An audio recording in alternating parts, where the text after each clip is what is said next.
In this lesson, we'll convert our roll cage simulation to keyframes. So here's my simulation, and we'll just watch this back again. We've cached the simulation out, okay, and we've loaded that cache onto our cage, and we can see there's my roll bar cache right there. So it's playing directly from that.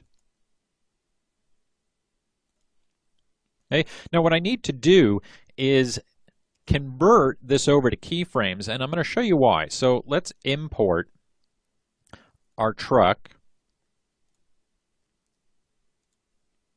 Okay, and let's just open up our outliner over here somewhere. Okay, and now I need to take the truck and match it to my roll bar. So let's just do that first. Okay, so there's the roll bar and there's the numbers that we have there. I'm just going to select all of those, hold Shift, and then select my truck.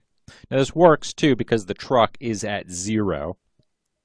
But we'll go to Edit and go to Transfer Attribute Values and just open this up. Okay, and my settings are already in there. We want to grab from the channel box and grab those values. We're not getting any type of connections. Just choose Apply and Close. Okay, and that just adds those values to there. It's a heck of a lot easier than trying to remember and type them in and do all of that stuff. All right, so we have that attached just by values, but it's not actually on that roll bar yet. So if we take a look, and we'll just cycle through this, you can see, okay, sure, those values are there, but of course it's not moving with it.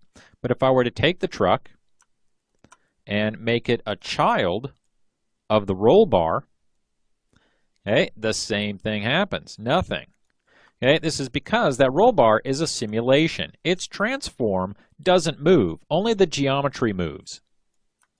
Okay, so as it simulates out, it just gets further and further away from its own transform. Okay? The truck is parented, for all intents and purposes, to the transform. Well, it definitely is. It's parented to the transform, not the geometry. So we got to change this up a bit. So I'm going to select my cage and just grab a single face. It really isn't going to make a difference which face I grab here. Okay, and actually I skipped a step here. Let's just back out of that. And first thing I want to do is I'm going to create a locator. And let's just raise this up so we can see it. Okay, and I want to take this locator and constrain it to my geometry.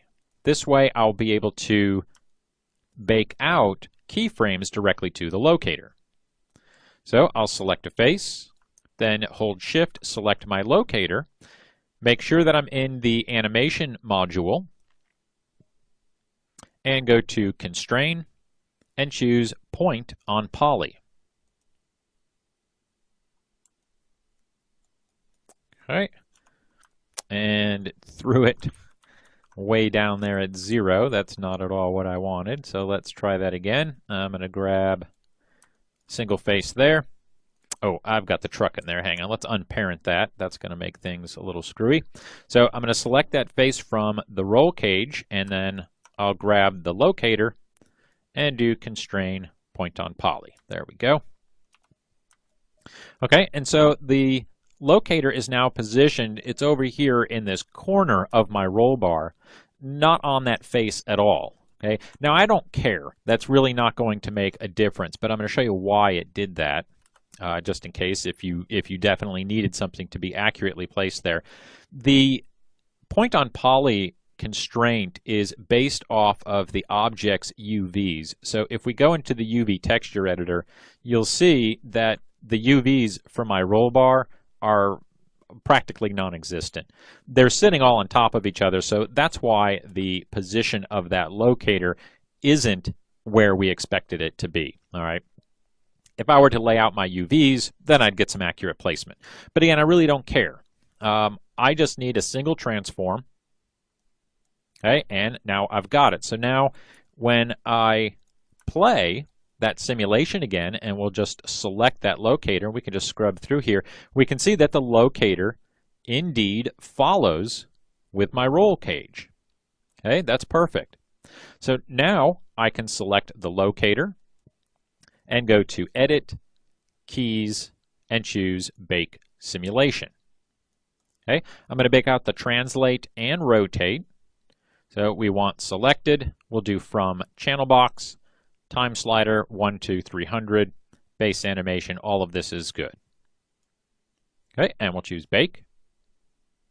It'll go through the animation or our simulation. All right, and now I get my keyframes. So now I can select this roll cage here. Okay, and I'm going to go to the nucleus and just actually shut it down. Okay, and we're still going to get it because it's working off of the cache file. And I will select my locator, and let's just take a look.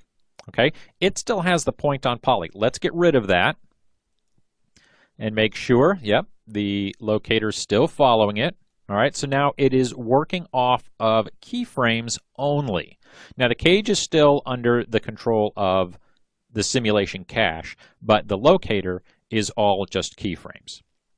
Okay, that's exactly what we're looking for. Now I can take my truck, okay, which we've already positioned to match our roll bar, and I can make that a child of that locator. Okay, and now it's going to follow along. And we'll just switch here to a different camera. Okay, and now so if I just hit play, we'll see our truck come flipping down here. Okay, now that's not what we're after just yet. We're not going to take the entire truck and simulate it like that, but if I wanted to come back in and just do keyframe deformation effects on the truck, I could do it now. I already have all my flipping. I know exactly where the points of contact are going to be, so I could easily add some deformation effects here. Okay, but we want that higher end look. We want an actual end cloth to provide collision deformation effects. Okay, so I'm not going to do that from the full mesh like we have here. I just wanted to demonstrate how our locator is actually going to function. Okay, we will be using that locator quite a bit to attach other objects to it. Okay, and those other objects are going to be end cloth objects, and we're going to have to attach them in a certain way. Okay, but we'll tackle that a little bit later. So this will conclude our lesson here, and that is a look at converting our roll cage simulation over to keyframes.